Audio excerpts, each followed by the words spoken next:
Hello বন্ধুরা, তোমাদের সবাইকে ফিলোসফি ক্লাসে স্বাগত। এবং তোমরা যারা ভাবছো তোমরা ক্লাস 10 থেকে যখন 11-এ উঠবে তখন 11-এ তোমরা নেবে আর্টসের মধ্যে ফিলোসফি, তাদের সবাইকে কংগ্রেচুলেশনস, তোমরা ভালো একটা সাবজেক্ট চয়েস করেছো। অ্যান্ড সাবজেক্টটা প্রফিটেবল কিনা, সাবজেক্টটা তোমার জন্য কাজে লাগবে কিনা, তার জন্য আমি আগে একটা ভিডিও বানিয়ে রেখেছি, আমি কার্ডে দিয়ে দেবো, সেই ভিডিওটা তোমরা দেখে নিতে পারো।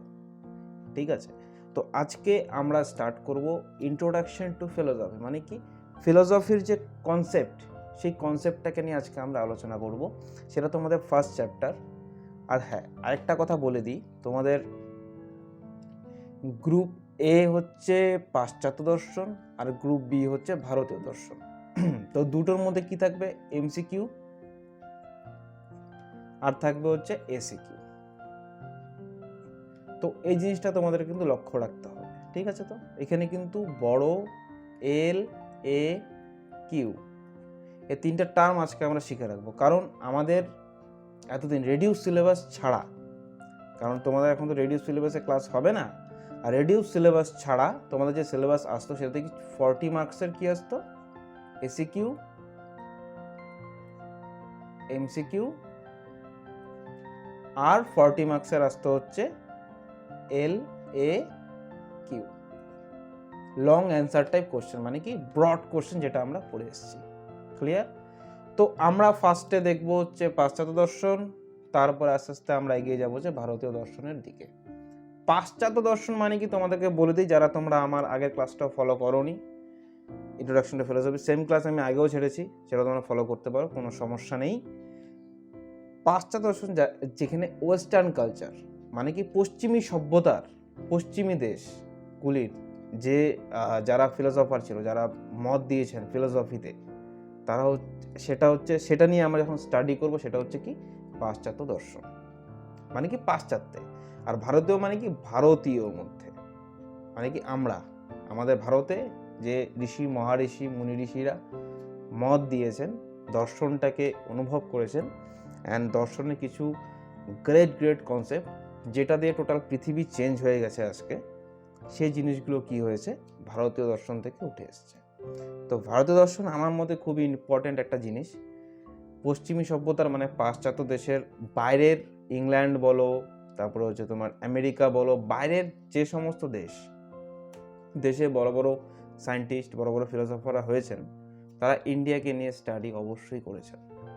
তার মধ্যে কিছু কিছু মানুষের নাম তোমাদেরকে বলে দিচ্ছি, নিকোলা টেসলা, নিউটন পর্যন্ত ইন্ডিয়ান যে ফিলোসফার, তাদেরকে নিয়ে স্টাডি সবাই করেছেন। কারণ ইন্ডিয়া হচ্ছে সায়েন্টিফিক কান্ট্রি, মানে কি আমরা এখানে হ্যাঁ স্পিরিচুয়ালিটি নিয়ে কথা বলবো ঠিকই, বাট সেটাও কিন্তু সায়েন্স তার পেছনে লুকিয়ে থাকে। তো আমরা সায়েন্স অ্যান্ড ফিলোসফিকে মিক্স করে পড়বো টোটাল ফিলোসফি ক্লাসে।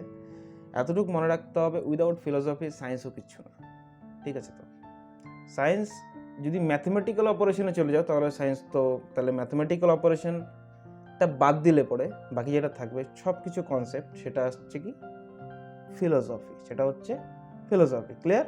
তো প্রাউড ফিল করো তোমরা ফিলোসফির মতো একটা সাবজেক্ট নিয়ে পড়ছো, আর আমি তোমাদেরকে পড়াবো। অ্যান্ড ইউটিউবে বসে তোমরা ফ্রিতে ক্লাস করো, কোনো সমস্যা নেই। যদি তোমরা ফ্রিতেও ক্লাস করো, তোমরা তাও এসিকিউ, এমসিকিউ অ্যান্ড টোটাল কনসেপ্টও তোমাদের ক্লিয়ার হয়ে যাবে। ক্লিয়ার? তো চলো এবার দেখো ফিলোসফি ভার্সেস দর্শন। ভার্সেস বলতে ভার্সেস না, দেখো আমরা কখনো বলি ফিলোসফি পরীক্ষা, কখনো বলি দর্শন পরীক্ষা, তাই না?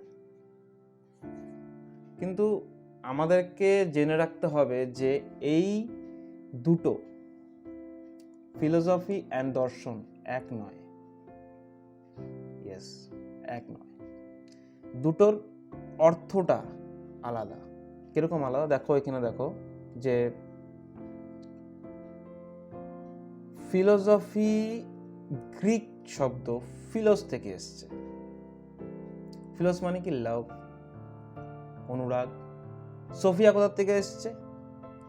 সোফিয়া গ্রিক থেকে এসছে। সোফিয়ার মানে কি জ্ঞান, উইজডম, সেটা হচ্ছে সোফিয়া। জ্ঞানের প্রতি অনুরাগ হচ্ছে কি ফিলোসফি। মানে কি, যে নলেজটা আমরা নিচ্ছি সেই নলেজের প্রতি ভালোবাসা, সেটাই হচ্ছে কি ফিলোসফি। এতটুকু ক্লিয়ার সবার? আই থিঙ্ক ক্লিয়ার হয়েছে। যদি ক্লিয়ার হয়ে থাকে কমেন্টে জানাতে পারো যে তোমাদের ক্লিয়ার, কমেন্ট করে ফেলো। আর দেখো, দর্শন ক্লাসটাকে একটু হাই লেভেলে আমি নিয়ে যাচ্ছি আস্তে আস্তে, তোমাদের সবার সাপোর্ট আমার খুব দরকার। So do like, do comment, do share. Okay, তো দর্শন মানে কি এবার আমরা জানলাম, কি ফিলোসফি মানে কি দর্শনের জ্ঞানের প্রতি অনুরাগ, নলেজের প্রতি ভালোবাসা। Clear? The love of knowledge. কিন্তু দর্শন মানে কি তাহলে? দেখো, দর্শন মানে হচ্ছে কিছু দেখা। কোনো কিছু দেখলাম, সেটা হচ্ছে দর্শন। এবার কিভাবে দেখব? সেই দেখার মধ্যে থাকবে একটা পার্সপেক্টিভ, সেই দেখার মধ্যে থাকবে একটা থিঙ্কিং, সেই দেখার মধ্যে থাকবে একটা উইজডম। পার্সপেক্টিভ মানে কি? What is the meaning of perspective? যে জানুন কমেন্ট লিখে ফেলো। পার্সপেক্টিভ মানে হচ্ছে, ধরো আজকে আমি একটা যেমন নিউটন, যে সায়েন্টিস্ট গাছের নিচে বসে স্টাডি করছিলেন এবং তার সামনে একটা অ্যাপেল আইফোন নয়, অরিজিনাল অ্যাপেল পড়ে গেল। ঠিক আছে, একটু অ্যাপেলটা আঁকার চেষ্টা করি। ওয়াও, অ্যাপেলটা পড়লো তার সামনে। এইবার সেখানে পার্সপেক্টিভ দেখতে হবে যে অ্যাপেলটা কেন পড়লো, সেই থিঙ্কিংটা মাথায় আসলো। পার্সপেক্টিভ কি ছিল? অ্যাপেলটা পড়লো। আমরা থাকলে কি করতাম? নোটিস করতাম না, কিন্তু উনি কি করলো? নোটিস করলো যে অ্যাপেলটা পড়লো। অ্যান্ড তারপর আসলো থিঙ্কিং। কি আসলো? থিঙ্কিং। কেন পড়লো? ওয়াই। তারপর আসলো উইজডম। উইজডম মানে কি? তোমরা আগের থেকে জানো, উইজডম মানে কি? নলেজ। তারপরে আসলো নলেজ, যে কেন এটা পড়লো। তারপরে আবিষ্কার হলো কি? গ্র্যাভিটি। ক্লিয়ার? তো এইভাবেই চলতে থাকে আমাদের যে কি বলবো এটাকে, ফিলোসফিক্যাল যাত্রা। ফিলোসফি তোমাকে হেল্প করবে সায়েন্সে কিছু একটা অ্যাচিভ করার জন্য। ঠিক আছে? তো আমাদেরকে ফিলোসফি জানতেই হবে সায়েন্সে কিছু একটা করতে গেলে পরে। ক্লিয়ার? সো দেখো, দর্শনের মেইন জিনিস তো বুঝলাম, যে আমরা যেন দর্শন করলাম। এবার দর্শনের যে থিওরিটিক্যাল, যেমন দেখো এখানে দৃশ ধাতু। দৃশ মানে কি? দৃশ মানে যেটা একটু আগে বললাম, দেখা, সেটা হচ্ছে দৃশ। ক্লিয়ার? তো দৃশ ধাতু থেকে কি আসছে? দর্শন। এবার এই যে দৃশ ধাতুর কথা আমরা বলছি, সেটা দেখাটা কি কি থাকবে? পার্সপেক্টিভ থাকবে, পি, থিঙ্কিং থাকবে, PTW, উইজডম থাকবে। এই তিনটা জিনিস তো থাকছেই, তাই না? আমরা দর্শন ফিলোসফিক্যাল ওয়েতে আমরা জিনিসটাকে দেখব। একটা হয় আমরা ইন্দ্রিয় দিয়ে দেখছি। কটা ইন্দ্রিয় থাকে আমাদের? 5টা ইন্দ্রিয়। কি কি ইন্দ্রিয় থাকে? 5টা। কমেন্টে লিখে ফেলো, আমি বলবো না এই ক্লাসে। সেই 5টা ইন্দ্রিয় দিয়ে আমরা যখন দেখি, সেটা একটা দেখা। অ্যান্ড যখন আমরা ফিলোসফিক্যাল ওয়েতে দেখি, সেটা একটা দেখা। What is philosophical way? Philosophical way is logic. আস্তে আস্তে আমরা এই লজিকেও ঢুকবো। ক্লিয়ার? ফিলোসফিক্যাল ওয়ে কি? লজিক। তো নেক্সটের দিকে এগিয়ে যাই। আচ্ছা, দেখো, ফিলোসফার প্লেটো, অ্যারিস্টটল, এখন এই নামগুলোর সাথে আমাদের বন্ধুত্ব করতে হবে। কারণ কি? ফিলোসফিতে, পাশ্চাত্য দর্শনে ওনারাই আছেন, তার ওনাদের নামের সাথে আমাদের বন্ধুত্ব করতেই হবে। তো বিস্ময় থেকে দর্শনের উৎপত্তি। এবার কথাটা বলতে হবে, স্যার বিস্ময় কি? বিস্ময় হচ্ছে কনফিউশন। দেখো, অনেকেই আমরা বলি না যে তুই কনফিউজ লোক।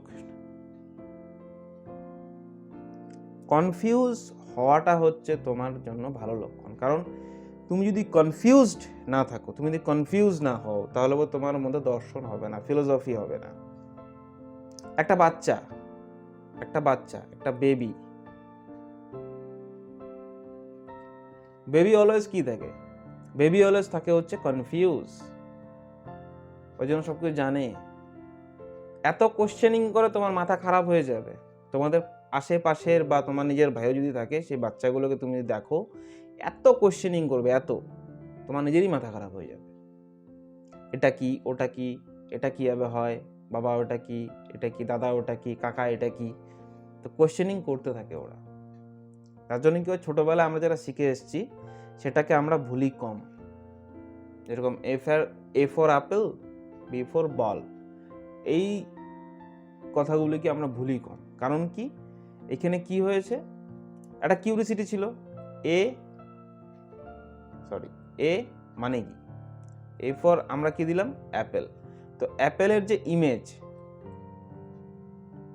একটু আগে অ্যাপেলের ইমেজটা আমি ড্র করেছিলাম, তো আর করবো না ভয়ানক ড্রয়িং। তো অ্যাপেলের যে ইমেজ, সেই ইমেজটাকে কি করে আমাদের ব্রেনের মধ্যে ইনপুট করে দেয়। যখনই আমরা অ্যাপেল বলি তখনই মাথার মধ্যে লাল ওই অ্যাপেল ফলটার যে পিকচার সেটা আসে। তো তো গেল আমাদের বিস্ময় থেকে কি হচ্ছে, দর্শনের উৎপত্তি হচ্ছে। আচ্ছা, সংশয়। আচ্ছা, বিস্ময়কে আমরা কনফিউশনে বলতে পারি, বিস্ময়কে বলতে পারি অবাক। দুটো সেম জিনিসই, বাট একটু সমস্যা দিচ্ছে আজকে পেন ট্যাপটা। যাই, দুটো সেম জিনিসই, তাও আমি বলেছি অবাক। আমরা কোনো কিছু দেখে যখন অবাক হই, তখন সেখান থেকে আমাদের জ্ঞানের উৎপত্তি হয়। ক্লিয়ার? কোনো কিছু দেখে, যেরকম নিউটন যখন ফলটা পড়তে দেখলো, তখন সেটা দেখে অবাক হয়েছিল। সেখান থেকে কিন্তু একটা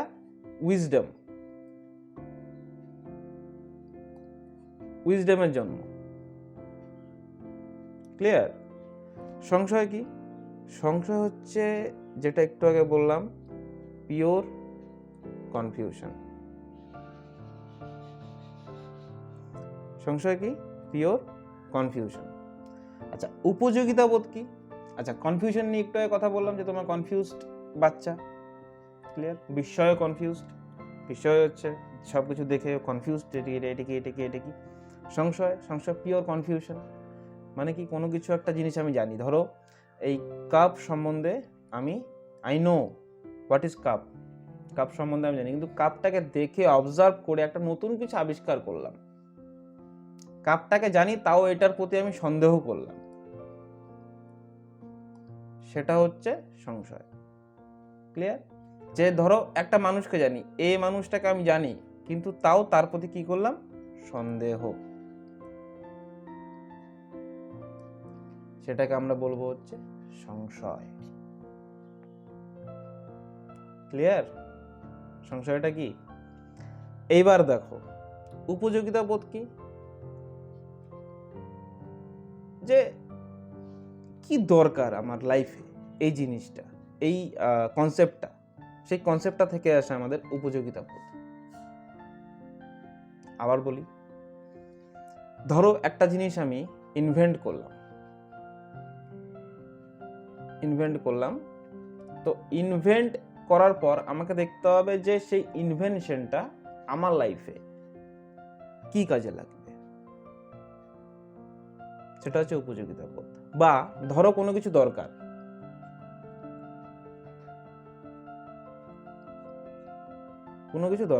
কি দরকার, যেমন চেয়ার, যেটা তোমার আশেপাশে সেটা নিয়ে আমি উদাহরণ দেবো, তাহলে তোমাদের রিলেট করতে সুবিধা হবে। যেমন চেয়ার আমাদের কিসের জন্য দরকার, বসার জন্য দরকার। তো এই বসার জন্য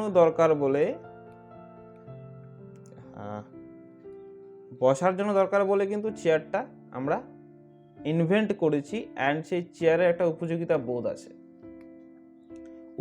বোধ আছে বলে সেখান থেকে আমাদের জ্ঞান হয়েছে, এবং তারপরে আমরা চেয়ারটাকে আবিষ্কার করতে পেরেছি। জীবনবোধ কি? যে লাইফে আমাদেরকে হ্যাপি থাকতে গেলে কি করতে হবে? আচ্ছা, লাইফের কেস কি? যে লাইফে আমরা হ্যাপি থাকবো, এটাই মেন কেস। যে আমাদের যে ফেসটা আছে, ধরো এটা আমাদের ফেস, আমাদের ফেসটা এরকম থাকবে, হ্যাপি থাকবো, দেখতেও ভালো লাগবে। তো হ্যাপি কিভাবে থাকবো? এখান থেকে আসলে জীবনবোধ, যে আমরা হ্যাপি কেন না। যে আমাদের কোটি কোটি টাকা চলে আসলো, অনেক সময় কেউ ফ্রাস্ট্রেশনে কেন থাকে? হ্যাঁ, পয়সা সবার দরকার, মানি ইজ লাইফ। এই কথাটা যে লিখলাম, এই কথাটাকে মাথায় রেখে দিও, মানি ইজ লাইফ। অরিজিনালি তাই, money is life. Without money you can't survive, তুমি সার্ভাইভ করতে পারবে না। উইদাউট অক্সিজেন যেরকম সার্ভাইভ করা যায় না, উইদাউট মানিও সার্ভাইভ করতে পারবে না। তো উইদাউট মানি যেমন সার্ভাইভ করা যায় না, সেম জিনিস উইদাউট হ্যাপিনেস তোমার লাইফের যে একটা অ্যাসপেক্ট আছে, কীভাবে বুঝবে? তো এই হ্যাপিনেসের খোঁজে আমরা কি করি? জীবনবোধের জন্য বেরিয়ে পড়ি। তখন আমাদের মনে দর্শনের উৎপত্তি হয়। কি করতে হবে? আমাদের ভেতরে মাইন্ড বলে একটা কনসেপ্ট হয়। সব কিছু আসবো ফিলোসফি ক্লাসে যখন এসেছি, মাইন্ড কি, মাইন্ডকে কীভাবে কন্ট্রোল করতে হয়, অ্যাকচুয়ালি ভারতীয় দর্শনে কি কি আলোচনা করা হয়েছে, সব কিছু নিয়ে আমরা আলোচনা করব। ক্লিয়ার? তো এই যে মাইন্ড কথাটা, সেটাই কীভাবে কন্ট্রোল করতে হবে, সেই উপযোগিতা বোধ জাগলো কীভাবে? জীবনবোধ থেকে। তারপরে সেখানে কি হলো? দর্শন। সংশয় হলো না, মাইন্ড কীভাবে কন্ট্রোল করবো সেটা সন্দেহ করতে হবে। ক্লিয়ার? আচ্ছা, ক্লাসিফিকেশন অফ ফিলোসফি মানে কি? ফিলোসফির যে বিভাগ,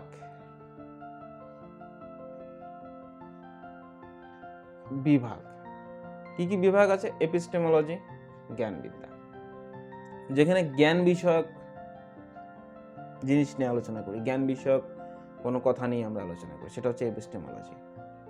মেটাফিজিক্স কি? মেটাফিজিক্স অধিবিদ্যা।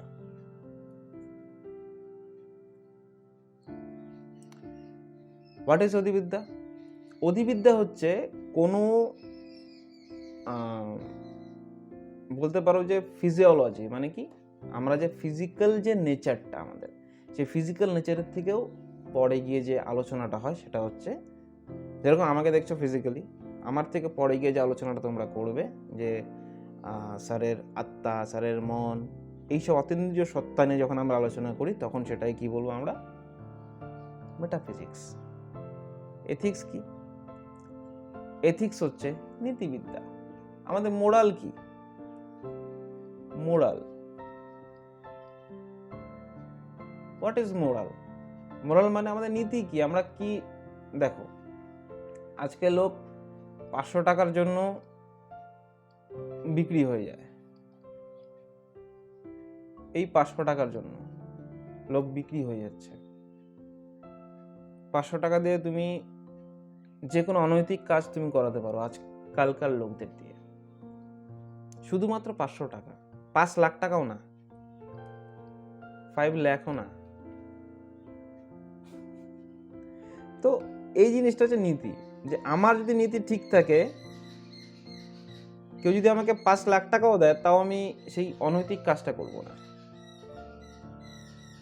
কথা বোঝা গেল? পাখির ডাক শুনতে পাচ্ছ? মেবি যখন এডিটিং করতে বসবো তখন হয়তো আমিও পাখির ডাকটা শুনতে পারবো, বাট সাউন্ডস নাইস। যাই হোক, সোশিয়াল ফিলোসফি, সমাজ দর্শন মানে কি? সমাজে কীভাবে থাকা উচিত, সমাজের লোক কীভাবে থাকে, সেটা নিয়ে যে দর্শনটা আমাদের মধ্যে উদ্ভব হয়, সেটা হচ্ছে সমাজ দর্শন। আর কি? Logic. What is logic? Logic হচ্ছে তর্কবিদ্যা। You know that. আজকে ধরো তুমি আমাকে কোনো একটা কথা বললে, সেই কথার পরিপ্রেক্ষিতে আমি তোমাকে কিছু লজিক দেব। ক্লিয়ার? কি করব? সেটা নিয়ে আমি তোমার সাথে তর্ক করব। সেটা হচ্ছে কি? তর্কবিদ্যা। ক্লিয়ার এতটুকু? আই হোপ সো যে আজকের ক্লাসটাকে এখানেই শেষ করতে হবে। দেখো, তোমাদের জন্য নিউজ, গুড নিউজ বলতে পারো। কেন গুড নিউজ? কারণটা হচ্ছে টুইসডে আমাদের ক্লাস 11-এর ক্লাস আসবে, ঠিক আছে? স্যাটারডেতে ক্লাস 12-এর ক্লাস আপলোড হবে, কিন্তু 12-এর ক্লাসটা আপলোড হবে হচ্ছে মে মাস থেকে, এটাকে জেনে রাখো, মে মাস থেকে, ঠিক আছে, মে মাসে ফার্স্ট উইক থেকে। 11-এর পরীক্ষাটাও শেষ হোক, তারপরে আমি আপলোড করব। আচ্ছা, আর থার্সডেতে একটা ব্রেনস্টর্মিং এপিসোড আপলোড হবে। What is brainstorming episode? Philosophical কোনো ইস্যু, কোনো ফিলোসফিক্যাল টপিক, এই টপিক নিয়ে যেগুলো তোমাদের ফিলোসফিতেও কাজে লাগবে, জীবনে তো কাজে লাগবেও, ফিলোসফিতেও কাজে লাগবে, সেটা নিয়ে আপলোড হবে। কখন আপলোড হবে? সন্ধ্যা 6টার সময়। সন্ধ্যা 6টার সময় আপলোড হবে, 6 PM। তোমরা কিন্তু অবশ্যই সেই ভিডিওটাকে দেখো, 6টার সময় দেখবে, ক্লিয়ার? আমি কিন্তু লক্ষ্য করব। আচ্ছা, এবার যারা অনলাইন আর অফলাইন ক্লাস করতে চাও তারা তাড়াতাড়ি কন্ট্যাক্ট করে ফেলো। এটাতে আমার কলও করতে পারো অথবা হোয়াটসঅ্যাপও করতে পারো। কল হোয়াটসঅ্যাপ দুটোই হবে, নাম্বারে করে জেনে নাও। যারা আলিপুরদুয়ারে থাকো, আলিপুরদুয়ার থেকে আমার ক্লাসটা দেখছো, তারা আলিপুরদুয়ারে আমার সাথে কন্ট্যাক্ট করে চলে আসো।